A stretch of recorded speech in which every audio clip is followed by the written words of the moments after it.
Hello friends, I am Amir Nizami and today we are going to study the moment distribution method. So we will not solve the problem regarding the moment distribution method, but we will see the concepts, what behind the concepts of the moment distribution method. So let's start. So it's the heading is the application of the moment distribution method. We will basically use the concept of the moment distribution method to get some results. So the definition is in this method, first all joints are assumed to be fixed and fixed end moments are calculated. So first we will understand this line that first all joints would be are assumed to be fixed. All joints are assumed to be fixed and fixed end moments are calculated. So let's see, it is our simply supported beam, okay, and a UDL has been applied. Might be more beams can be there in this manner, or some different loads would be there. So we can just see the example. Suppose to understand it, ABC and a load is P applied. Here a load distributed load of Q has been applied. So it is stating that first all joints are assumed to be fixed. When we will solve this problem, we have to assume that this beam is in this manner, that all joints are fixed here.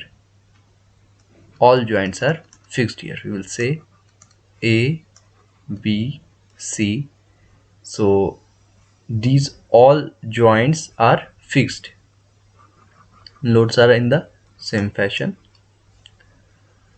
and fixed end moments are calculated, and then first we will fix all the joints, whether it is hinge or roller, any type of supports. We will just fix all the ends and we have fixed here. Now what we will do, we will calculate the fixed end moment. So fixed end moment, we know that fixed end moment of AB, suppose A to B, here a moment would get developed which we will tell fixed end moment MF of AB, and that would be equals to, when the distributed load is acting, we know that that is Q L square by 12. It is the fixed end moment and it is acting in the anti-clockwise direction. Then M fixed BA, and another fixed end moment would act here, and that would act in the clockwise manner. So M fixed BA means the sign would be opposite to this, minus of QL square by 12. Okay, similarly when we will see on this beam BC, then what we will guess, that a fixed end moment would act here, that would be fixed end moment of BC, which would be equals to M fixed BC. That would be equals to, suppose it is a distance A from here and it is distance B, and total is suppose L. So M P into A B square by L square, and M fixed CB means C to B, that would be equals to minus of negative of, that would act in the clockwise direction, that would be MFCB, and that would be equals to P A square B upon L square. So this would be the fixed end moment here in this. So we have to calculate this part. So first, if there is the problem like this is the problem, suppose it is the problem given. So the solution step would be, the step 1 would be this, that first all joints are assumed to be fixed. We will fix all the joints, whether it's roller or hinge. Here we will just fix all the joints and we will calculate the fixed end moments. At this stage, moments at a joint are unbalanced. So we can say that the moments at this joint are unbalanced. Why it's unbalanced? Because we know that at this hinge position the moment should be 0, but here it's fixed, so there would be the moment. So it's unbalanced right now because we have just fixed it. So in the similar fashion here and at this position also. So that's why it is telling that moments at a joint are unbalanced. Hence, release the fixity at a joint and allow the rotation till the moments at the joint are balanced. So we have to release the fixity again. We will release and we will give a rotation. We will allow a rotation in such a manner that the joints are balanced, so that it would get balanced. Okay, so for that, what mathematically it's stating that it means applying a balancing moment which is equal and opposite to the unbalanced moment. So what is the unbalanced moment? M fixed AB. So we have to apply a similar value. So what we can say here, that we have to apply a similar value here, M fixed AB of same magnitude, which is QL square by 12, in this direction opposite to the direction that was imposed here, so that the moment here would get balanced. So that we know that here the moment is 0, so we have to apply equal and opposite moments. That's mathematically it's stating that applying balancing moment which is equal and opposite to the unbalanced moment. So here unbalanced moment is this much, so that's why we will apply equal and opposite at this stage. This balancing moment applied at a joint is appropriately shared by the members meeting at a joint. So number of members meeting at this joint, so here at this joint two members are meeting, one member is this and another member is this. At this joint this member is only available, so that depends that number of members are available at the joint that will get shared with both of them. So this is called the distributed moment, that the moment get distributed in all the parts. So now let's see the another term we will learn here, that is the carryover moment. So what is the carryover moment? So whenever the moment is allowed to a member, or a moment is applied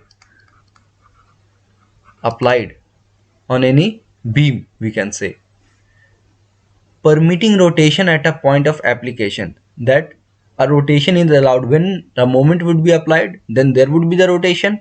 So permitting the rotation at a point of application where we have applied the load. Suppose here this is a beam, what here it's a beam which we say that propped cantilever beam, and we have applied a moment capital M. So it will just rotate in this manner. Suppose, sorry, it will rotate in this manner where the slope would be theta b. Suppose it's b, it's a, so a rotation would be there when the moment M is applied here.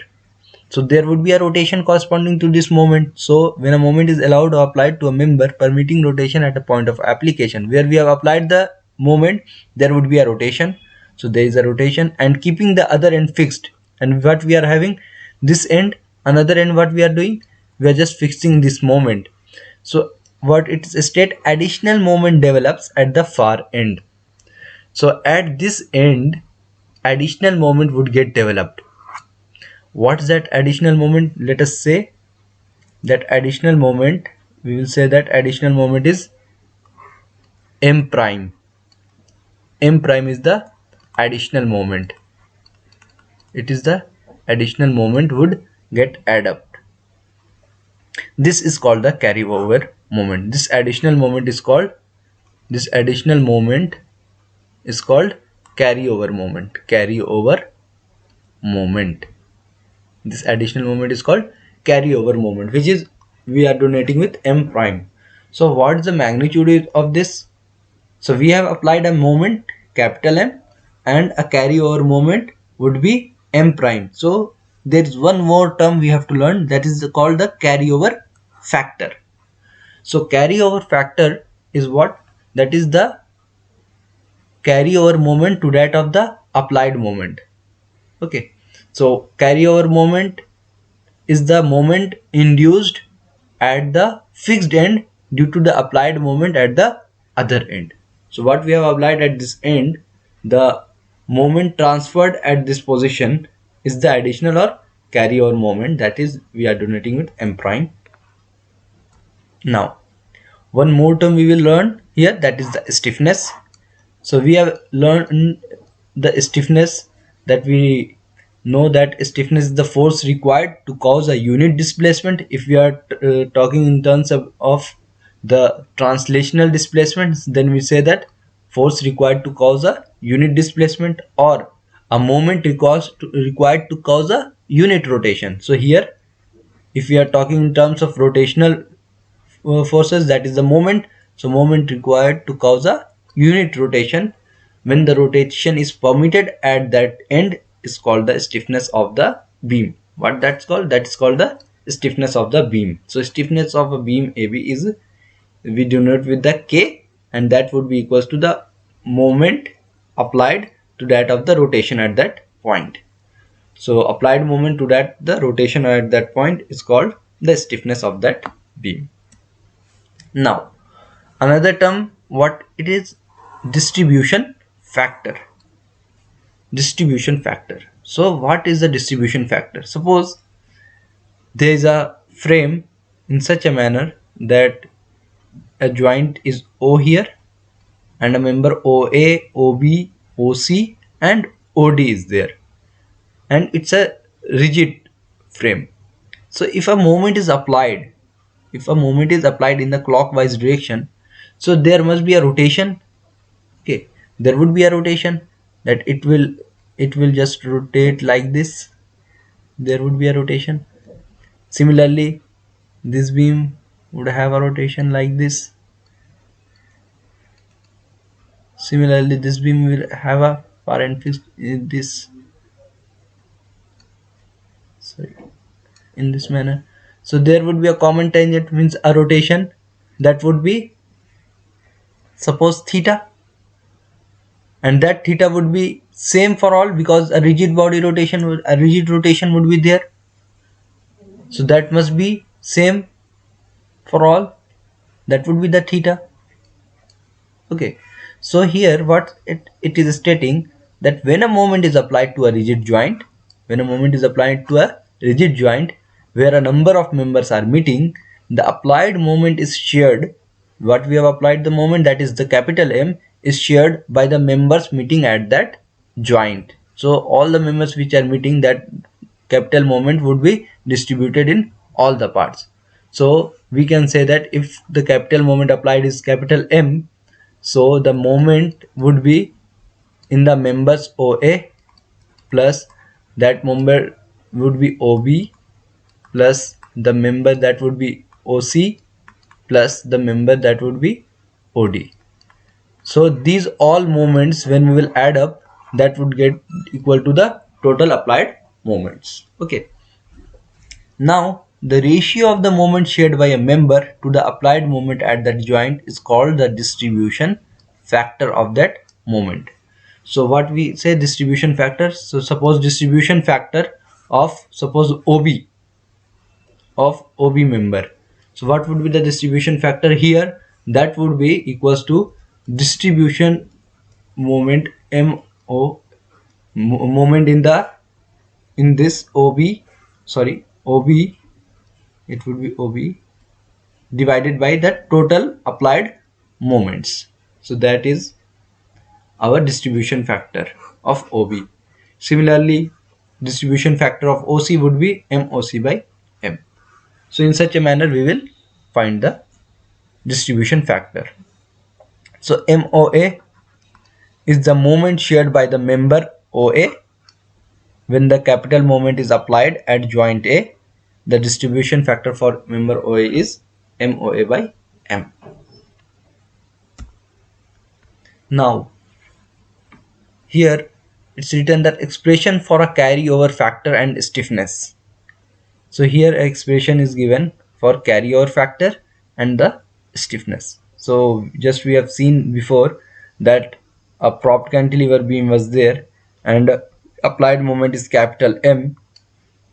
So there at the far end fixed, where a far end is fixed, there a additional moment has been induced. This is carryover moment was also, we were telling that additional moment which got induced due to this applied moment capital M, and this moment induced moment or carryover moment is there capital M prime. So carryover factor is capital M prime to that of the capital M, and the stiffness here would be the applied moment corresponding to the rotation, so M by theta B.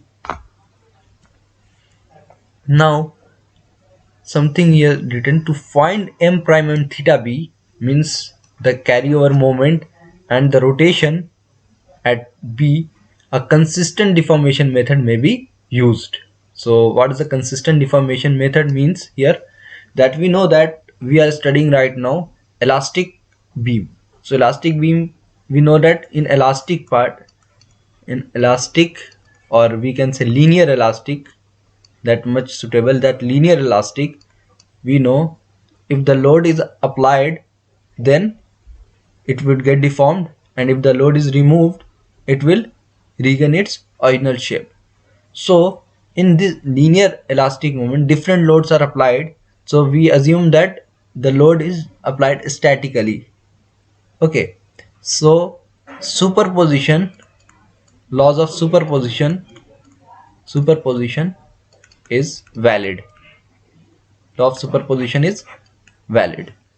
So if superposition is valid, then we can just break this problem into two parts, because here two moments, one capital M is applied and one moment is induced here, M prime. So we will just make it in two parts to solve this problem in a very simple manner, and then we'll combine these two, because superposition is valid in the linear elastic part. So we are studying this beam as a linear elastic, not plastic. So if linear elastic is there, then we can apply the superposition, and superposition means here that one load is capital M and another we are behaving this induced load as M prime, which is the carryover moment. So now the first part is this and the second part is this one. Now we will go for the first part, and we will see here that a beam is there and a applied moment was capital M. So this capital M will rotate this beam, and we are just assuming that this rotation is theta b1, and here at this position it is theta a1. So we know that conjugate beam method, in conjugate beam method we draw the bending moment diagram of this beam. So we just make a bending moment diagram, and this bending moment diagram is here. So that would be divided by EI. So that would be M by EI diagram. So M by EI diagram, a moment M was applied, so M by EI diagram for this beam is here shown. Then we will just replace this hinge support with the hinge and roller support with roller or hinge. Then we will find the reactions. So we have to find these reactions. So these reactions are RA1 and RB1. So it is a determinate. Now it becomes a determinate structure, so we can solve it by applying the equilibrium equation, that summation of force along y equals to 0. So therefore we will get here this ml by 2 ei.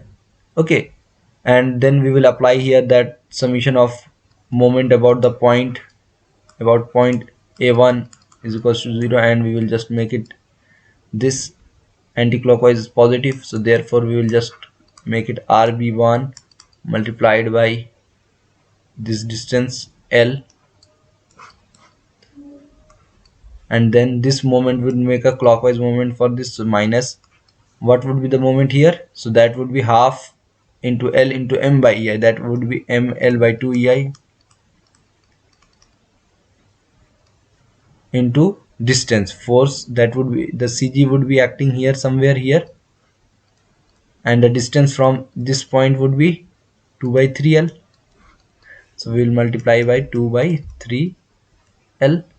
So 2 would get cancelled, and that would be equals to, the sum would be equals to 0. Therefore RB1 is equals to L would get cancelled, that would be M by 3 EI, ML by 3 EI. So RB1 would be this much.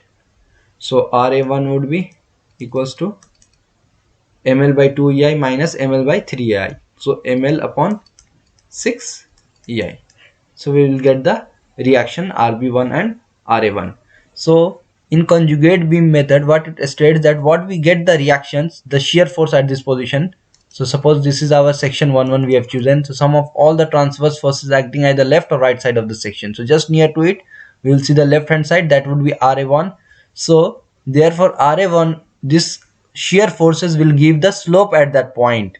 So slope at the point A1 would be equals to RB1, and that is ml bata 3 ei, and sorry, it is RB1, so therefore it would be theta B1, and this is RA1, so therefore theta A1 would be this much ml by 6 ei. So shear force in the conjugate beam method gives the slope at that point. So here the same RB1 and theta B, RA1, theta A1 we have just shown back. So we have solved here using the conjugate beam method. Now that was the first part. Now we are going to apply the second part. That second part was where the carryover moment was applied. So this is the carryover moment, and this was hinge support, and here it was a roller support. Okay, so we have made again that beam uh, having the m prime moment. So we are making the m by ei diagram using the conjugate beam method. We have to find the reaction, that is would be Ra2 and Rb2. Okay, so just a minute.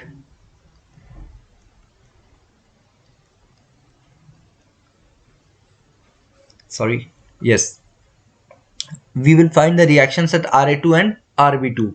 So reactions, how we will calculate? Again, using the equilibrium equations we can solve this Ra2 and Rb2.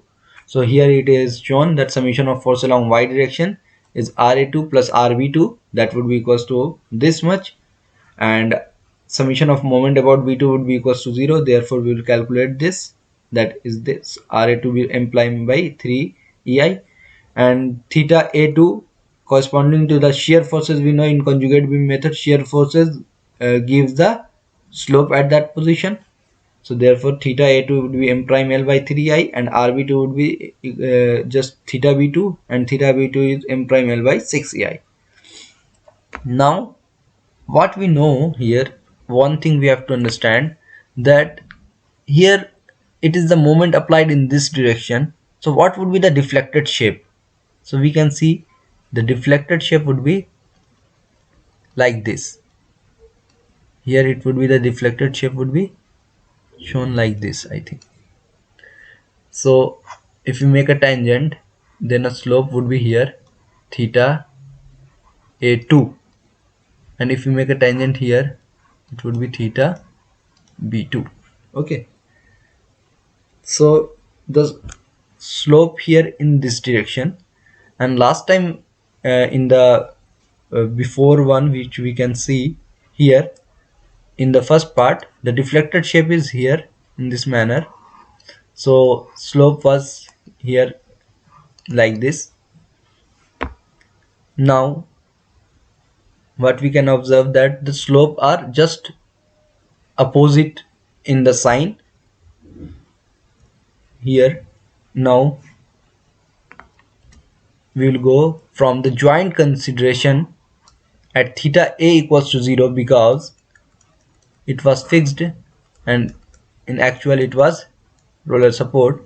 So we know that here at this point A, the slope is 0, the total slope is 0. So total slope is nothing but the sum of theta A1 plus theta A2. So theta A1 and theta A2 are opposite in nature, and that should be equals to 0. So therefore theta A equals to theta A1 plus theta A2, but we are just considering that minus sign here, so that would be here theta 1, that should be equals to theta A2. So ml upon 6ei, that is equals to m prime l upon 3i. So from there we get that m prime would be equals to m by 2. What we have obtained this result m prime, that we are telling that carryover moment or additional moment, carryover moment. So this carryover moment is what it's stating, that when we will apply a capital applied moment m, then a moment would induced at the far end fixed, where the fixed end is there a moment would induce, that is m prime, and that m prime would be equals to nothing but m by 2. What we have applied the moment, that would be equals to half of that moment. The additional moment would be half of the applied moment in the same directions where the applied moment is applied. So applied moment was in the direction anti-clockwise, therefore the induced moment would also be in the direction anti-clockwise. So the carryover factor was the induced moment to that of the applied moment, and that is equals to half. Now for the joint B, that is theta B1 minus theta B2, because we know that here we have seen just now at this position that here theta B2 is this, and in the one here theta B1 is here this. So just opposite sign is there for the rotation, therefore we will just consider that theta B1, if it is positive, then another one we are considering the negative moment minus sign. So this slope ml by 3I minus m prime, we just got right now that m prime is nothing but half of the applied moment, m by 2. So we'll just put the value of m by 2. So we are getting this theta b, the slope at b where we have applied the moment was ml by 4ei. Okay, so theta b is equals to m upon k, because l by 4ei is k, so theta b is m by k, and k equals to 4ei by l. This is the stiffness when obtained when the far end is fixed. So stiffness of the beam, we can say when the far end is fixed and a moment is applied m. So if we want to find out the stiffness of AB or BA, then what would be the stiffness? That would be equals to 4ei upon l. Okay, now what we have learned, we will apply the concept of that. So here a fixed beam is shown AB and a UDL load is applied here. So we can just transform this beam in this manner, that a simply supported beam and moment is applied in the anti-clockwise direction. We know that the fixed end moment was there, so a moment is applied here in this fashion. So fixed end moment AB we know, fixed end moment of BA we know. Now here this UDL is applied at this beam, which is a propped cantilever. It is a propped cantilever. So before that it is a standard beam. A standard result is there where we remember that this is the fixed end moment here.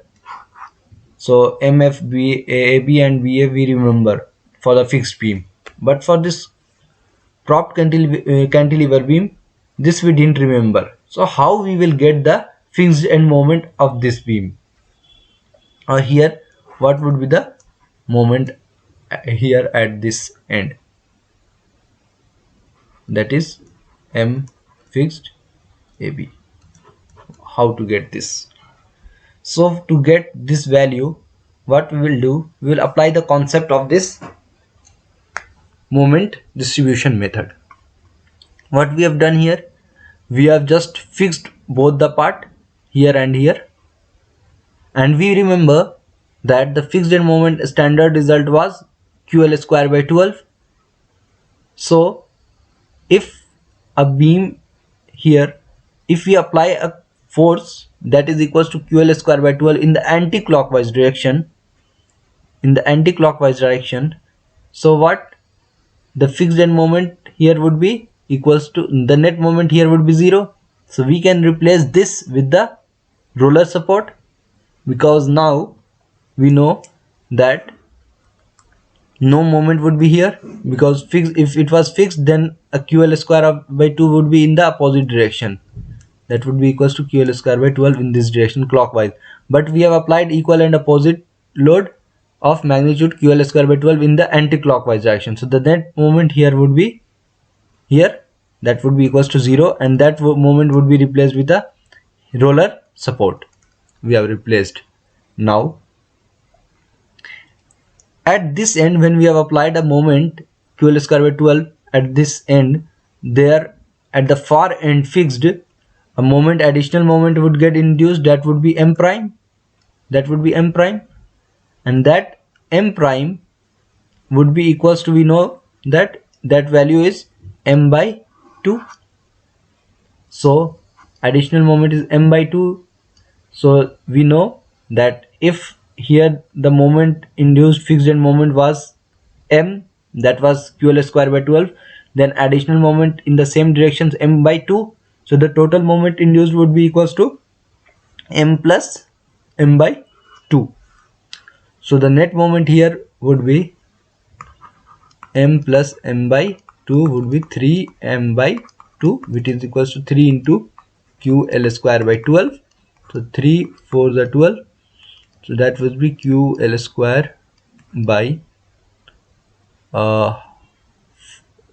it would be, sorry, here it is 2 also there na, at this end 2. So QL square by 8 we will get this moment. So 3 by 2 into QL square by 12, that is QL square by 8.